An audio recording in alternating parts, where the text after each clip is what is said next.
Pensadlo por un momento. Cada segundo, en nuestro interior, billones de fronteras microscópicas están tomando decisiones de vida o muerte. No son muros estáticos, son las membranas celulares. Hoy vamos a sumergirnos en la genialidad de su diseño para entender cómo definen la mismísima esencia de la vida. Bien, este va a ser nuestro mapa de ruta. Primero, veremos con qué herramientas podemos espiar este mundo invisible. Después, nos meteremos de lleno en la membrana, cómo es, de qué está hecha, cómo se mueve y por qué es una guardiana tan eficaz. Y para terminar, veremos cómo se unen las células para formar equipos y qué maravillas se esconden dentro. ¡Empezamos! El primer gran reto de la citología es evidente. Estudiamos un universo en miniatura. Entonces, ¿cómo lo hacemos? ¿Cómo podemos explorar algo que es literalmente invisible a nuestros ojos? La respuesta, claro, está en la tecnología que nos permite asomarnos a ese mundo. Aquí tenemos, digamos, el día y la noche de la microscopía. Con el microscopio óptico, podemos ver la célula, pero es como mirar una ciudad desde muy lejos. El salto cualitativo, el de verdad, lo damos con el microscopio electrónico. Al cambiar la luz por electrones, la resolución se dispara de una forma increíble. De repente ya no solo vemos la ciudad, es que podemos ver los edificios, las calles, hasta el más mínimo detalle de la ultraestructura celular. Y un dato muy curioso, esas imágenes espectaculares llenas de color que solemos ver, en realidad son coloreadas artificialmente. Las originales salen en blanco y negro. Y dentro del mundo electrónico tenemos principalmente dos tipos de cámaras. Por un lado, el de transmisión, el MET, que funciona un poco como una máquina de rayos X. Los electrones atraviesan la muestra y nos dan una vista increíble en 2 dimensiones del interior de la célula. Y por otro, el de barrido, o MEP, que es más bien un explorador de superficies. Los electrones rebotan en ella y nos devuelven una imagen tridimensional espectacular de su aspecto exterior.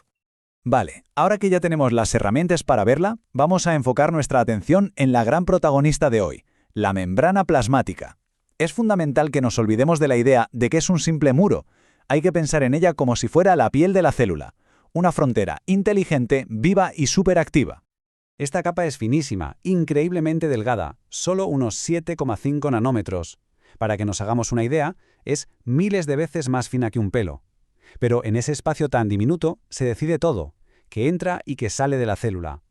Cuando se observa con el microscopio electrónico, se ve esa estructura de 3 láminas tan característica que los científicos la llamaron membrana unitaria. Y bien, ¿cuál es el secreto de esta barrera? Pues reside en su ladrillo fundamental, el fosfolípido. Lo más fascinante de esta molécula es su doble personalidad, su naturaleza anfipática. Tiene una cabeza a la que le encanta el agua, es hidrofílica, y 2 colas que la odian, son hidrofóbicas. Ahora imaginemos, ¿qué pasa si ponemos miles de estas moléculas en un entorno acuoso, como es la célula? Pues que se organizan solas de forma espontánea, esconden sus colas para no tocar el agua y dejan las cabezas en contacto con ella. Y así, sin más, se forma esa doble capa, esa bicapa que es la base de toda la membrana. Pero ojo, la membrana no está hecha solo de fosfolípidos, hay otros 2 lípidos que son clave. Por un lado, los glucolípidos. Estos solo se asoman por la cara externa y funcionan como el carnet de identidad de la célula. Son esenciales para el reconocimiento celular, por ejemplo, para que nuestro sistema inmune sepa qué células son nuestras y cuáles no. Y luego están los esterones, como el colesterol en las células animales. Su función es importantísima, dar estabilidad, meterse entre los fosfolípidos para que la membrana no sea ni un charco ni una pared de hormigón. Le da el punto justo de firmeza. A ver, si los lípidos son los ladrillos, las proteínas son los operarios especializados. Ellas hacen la mayoría de trabajos, comunican, transportan, catalizan reacciones. Y las hay de 2 tipos. Las integrales, que son las que atraviesan la membrana de lado a lado, y las periféricas, que están unidas de forma más débil, como apoyadas en la superficie, ya sea por dentro o por fuera. De aquí lo tenemos, el cuadro completo. Esta imagen ilustra a la perfección esa especie de sopa tan compleja y funcional que es la membrana. Vemos la base de fosfolípidos, el colesterol colado entre ellos para dar estabilidad, las proteínas integrales que cruzan como si fueran puentes y las periféricas a un lado. Y fijaos en los carbohidratos, esas cadenitas que siempre apuntan hacia afuera formando ese glucocálix del que hablábamos, esa tarjeta de identificación de la célula. Ahora viene una idea clave. Es fundamental entender que esta estructura no es para nada rígida, todo lo contrario. Estamos hablando de un entorno increíblemente dinámico, mucho más parecido a un líquido que a un sólido.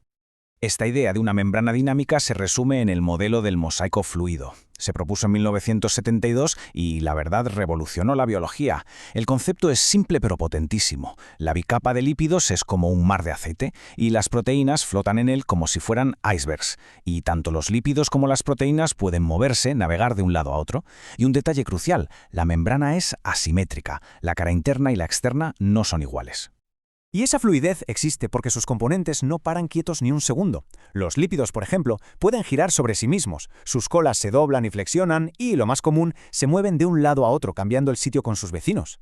Lo que es rarísimo, casi imposible, es el flip-flop, o sea, que un lípido salte de una capa a la otra de la bicapa. Imaginaos un iceberg intentando darse la vuelta en el mar. Requeriría una cantidad de energía brutal. Muy bien, pues ahora que entendemos cómo es la barrera, vamos a ver cómo cumple una de sus funciones más importantes, el transporte. La célula necesita constantemente importar nutrientes y exportar desechos. Y absolutamente todo pasa por el control de la membrana. Para entender cómo se cruza esta frontera, podemos pensar en una colina. El transporte pasivo es como dejar que una pelota ruede cuesta abajo. Las sustancias se mueven solas, desde donde hay más concentración hacia donde hay menos. No hay que hacer ningún esfuerzo. Pero, ¿y si lo que queremos es subir la pelota por la colina? Eso es el transporte activo. Va en contra de la tendencia natural, y para lograrlo, la célula tiene que gastar energía que saca de una molécula llamada ATP. Dentro del transporte pasivo, el que va a cuesta abajo, hay dos caminos. El primero es la difusión simple. Esta es la vía rápida para moléculas pequeñitas y sin carga, como el oxígeno, que simplemente se cuelan entre los fosfolípidos. Pero claro, las moléculas más grandes o con carga eléctrica, como los iones, no pueden pasar así como así, necesitan ayuda.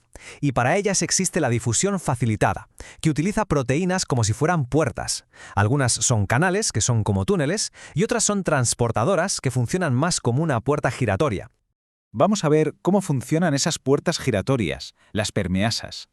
Tienen un mecanismo súper ingenioso que se llama ping-pong. La proteína empieza en un estado que podemos llamar pong, abierta hacia el exterior. Cuando la molécula correcta se une a ella, ¡zas! La proteína cambia de forma, pasa al estado ping, se abre hacia el interior y suelta al pasajero. Es un sistema de una especificidad y una elegancia asombrosas. Y si hablamos de ir cuesta arriba, de transporte activo, el ejemplo estrella es la bomba de sodio-potasio. Esta proteína es una máquina increíble, trabaja sin descanso y es fundamental para que estemos vivos. Gasta energía para hacer algo que parece simple, sacar 3 iones de sodio y meter 2 de potasio, en contra de donde querrían ir.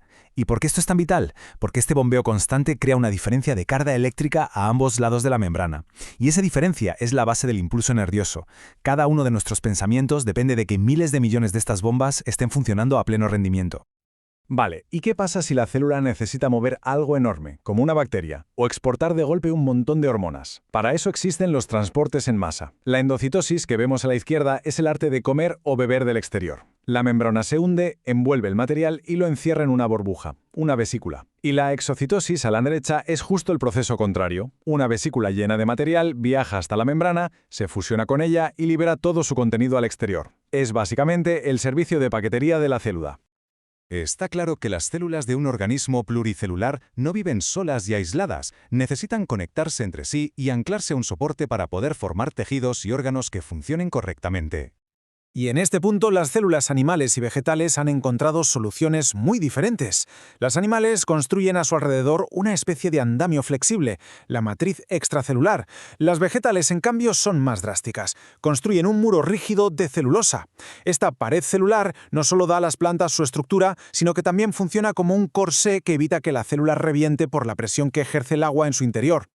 Y para terminar, vamos a cruzar por última vez la membrana para echar un vistazo rápido a esa ciudad tan ajetreada que hay dentro, el citoplasma, con todas sus fábricas y su esqueleto interno. Aquí tenemos a los ribosomas, las pequeñas fábricas encargadas de construir todas las proteínas de la célula. Pero no todos los ribosomas son iguales. Los de las células eucariotas, como las nuestras, son un poquito más grandes, se les llama 80S, que los de las bacterias, que son 70S. ¿Y por qué esto es tan importante? Pues porque esta pequeña diferencia es una de las dianas preferidas de los antibióticos. Muchos de ellos están diseñados para atacar exclusivamente a los ribosomas 70S, de modo que paralizan a las bacterias sin dañar nuestras propias células. Una diferencia mínima con unas consecuencias médicas enormes. Y por último, descubrimos que el interior celular no es una simple sopa acuosa. Para nada, está increíblemente organizado gracias al citoesqueleto, que es como un andamio dinámico de proteínas.